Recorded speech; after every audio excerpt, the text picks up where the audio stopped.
So AMD has been absolutely killing it these last few years, the it there being Intel.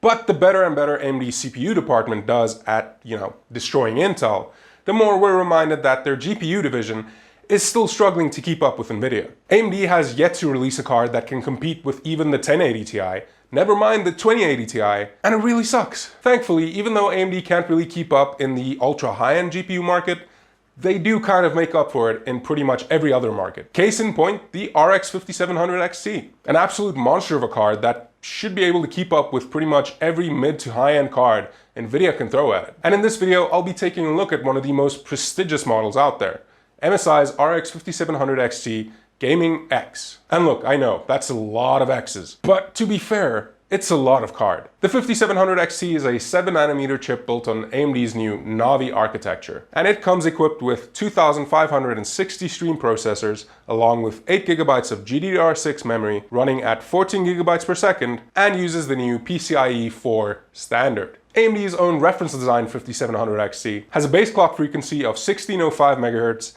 and a boost frequency of 1905 MHz, while MSI's Gaming X offers an impressive out-of-the-box overclock of 1730 MHz and 1980 MHz respectively. An overclock achieved without adding extra heat into the mix, as both cards feature a TDP of 225 watts. MSI's Gaming X version also ships with dual 8-pin connectors, rather than AMD's single 8-pin and single 6-pin, which should give it a little more overclocking headroom. Speaking of connectors, the card features 3 display ports as well as a single HDMI port. As for price, the card does lean a little more towards the pricier end of the 5700 XT scale at $430 or 9,600 Rand locally, but we'll get into whether it's actually worth that slight premium a little towards the end of the video. Or if you're sold already and want to help support the channel while you're at it, I'll leave an Amazon affiliate link down below. Go there, buy the card, costs you nothing, helps me out, do it. Now, along with a pretty generous out-of-the-box overclock and a little more overclocking headroom, MSI's RX 5700 XT Gaming X also offers a few other nifty upgrades. Now, the first and probably biggest upgrade in my opinion is aesthetics. MSI really stepped up their game when it came to the Gaming X versions of this generation. I, just like many others, actually really enjoyed the former Gaming X design. So much so that I still have a 1080 Gaming X sitting in my personal rig right now. But I also get why a lot of people hated the design. The red and black look doesn't really go with anything other than red and black. So yeah, I do get that. And so does MSI apparently, because they definitely took that into consideration with this redesign of the Gaming X. That's right, goodbye sharp edges, goodbye red LEDs, and goodbye toy plastic looking shroud, and hello sexy. The new Gaming X takes a step back from the aggressively gamery aesthetic, replacing it with a more sophisticated, more stylish, and sleeker look overall. MSI this time has ensured that their cards will look bomb AF in pretty much any system, due to the new silver and grey color scheme, while still retaining a bit of the former Gaming X's glory in the form of some red accents on the face of the card. Accents that, in my opinion, only add to the badassery of the card rather than taking away from it. A sentiment that carries over to the minimal and tasteful implementation of the RGB lighting on the side of the card. The lighting zone, complete with MSI branding and the dragon logo, fits surprisingly well on the side of the card, which would honestly have looked kind of boring without it. MSI didn't go too overboard with the lighting on this card, keeping the whole overall look super classy. And even though I absolutely adore RGB, I can see why adding more to this card would have been a bad idea. The card's design also looks far more modern and a lot more premium, thanks to the brushed metal everywhere, more rounded corners, and its extra thickness. It actually kind of reminds me of Elon Musk's Cybertruck, only a little better because it looks like MSI actually put some real thought and work into the design of the card. A design that works just as well on the back of the card as it does on the face. The included backplate is metal again this generation, only this time it actually looks like it. The brushed metal looks and feels reassuringly sturdy, and it actually is.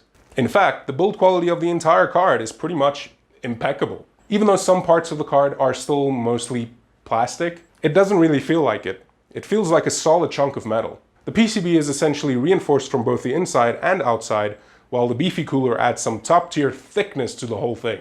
And speaking of top tier, the card's cooling should be up there as well. Along with being one of the beefier GPU cooling solutions I've had the pleasure of working with, MSI's TwinFrozer 7 thermal design also features a few other upgrades. The most important of which should be the improved Dual Torx 3.0 fans, which feature both traditional and dispersion fan blades. Luckily, one of the features MSI decided to keep from the previous generation is the fans' ability to not like spin up until you actually need them, which means the card stays pretty much dead silent until you put it under some extreme load. The heatsink itself is pretty interesting too, since MSI ditched the plebeian fin design everyone else is using, opting instead for a curved, almost diamond-shaped fin.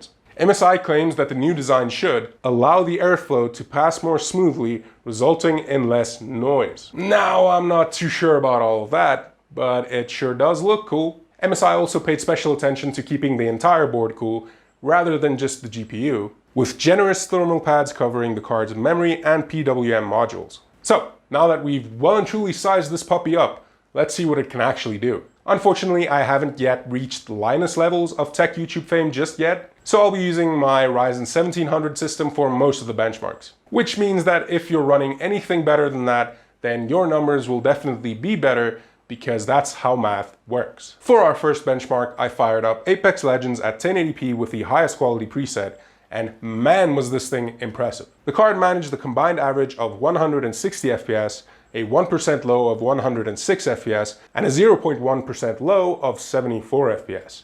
At 1440p, those numbers did take a pretty significant, albeit entirely understandable hit, with the game averaging 114 FPS, with 1% and 0.1% lows coming in at 78 and 40 FPS respectively. While the game still ran perfectly fine, I would recommend lowering the settings at 1440p just a little bit, especially if you have a high refresh rate monitor. Overwatch is up next, and at 1080p, using the high preset, the card averaged an impressive 150 FPS, along with equally impressive 1% and 0.1% lows. Contrary to Apex, Overwatch loved the card at 1440p, averaging 137 FPS with a 1% low of 81 and a 0.1% low of 55. Moving on to more story-driven and more graphically intense games, let's start off with Assassin's Creed Odyssey running at the very high preset. At 1080p, the card averaged 50 FPS with a 1% low of 36 and a 0.1% low of 28. While at 1440p, it got an average of 45 FPS along with a 1% low of 33 and a 0.1% low of 28. Assassin's Creed Odyssey was by far the worst performing game, almost weirdly so. Luckily, the card returned to form when it came to Borderlands 3, where at 1080p running the Ultra preset, it averaged 65 FPS with really decent 1% and 0.1% lows. At 1440p, that average drops to 54 FPS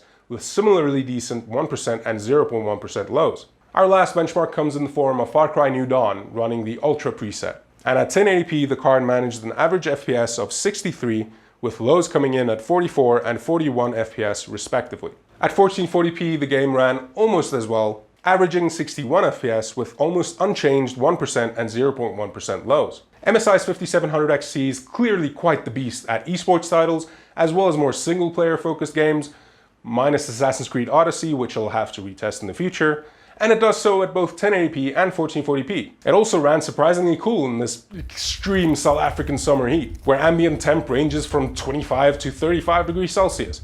It sucks. At idle, the card only hit like 45 degrees and maxed out at around 71 degrees under super intense load. And it also achieved those numbers without sounding like a jet engine. As I've already mentioned, the card's fans don't even kick in until at least 60 degrees Celsius. And even when they did, I don't remember them ever hitting above 40% fan usage. And on the topic of noise, there are people who experienced coil whine with their cards, but I either didn't have it on my card or I just didn't notice it. But now that the facts and the boring stuff is all out of the way, here's what I really think about MSI's RX 5700 XT Gaming X.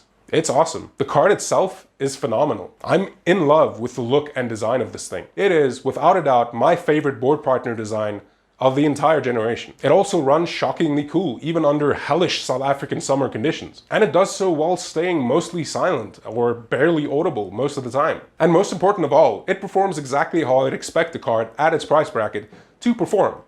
Maybe even then some. Of course, it's not a perfect card. No card is perfect. The red accents on the face of the card, even though I really like them, I think they add a whole lot to the overall look. I can see why they might be a deal breaker for some. Like if you vertically mount the card and your system doesn't have some red elements in it here and there, the red accents might clash a bit. I personally think that it'll still look cool, but there might be people who just don't want red at all, and I totally get that. And even though I'm not particularly sold on Nvidia's RTX Kool-Aid, It is something that the NVIDIA cards offer that AMD's just don't. And other smaller issues, like the card is very massive. Like if you are running a small form factor case, you might want to do your research and make sure this thing can actually fit in there, because it is massive. Something else I would have really liked to have on the card that it just doesn't is a little dual BIOS switch. Most people won't find it all that useful, but to people like me who like to tinker with the BIOS settings, it would have been a cool thing to have. And lastly, its $430 price tag does put it at the more expensive end of the scale.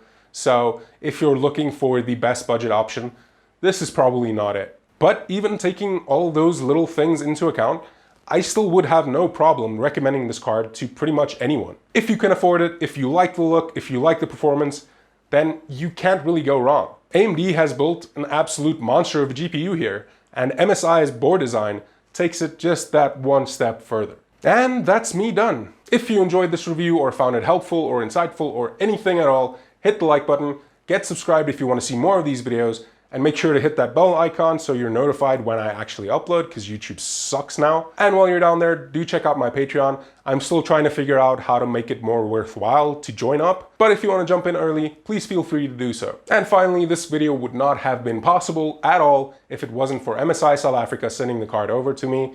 So go give them some love. Do it. Just do it. Anyway, happy 2020, and I hope to see you all in a ton of videos this year. Tank out.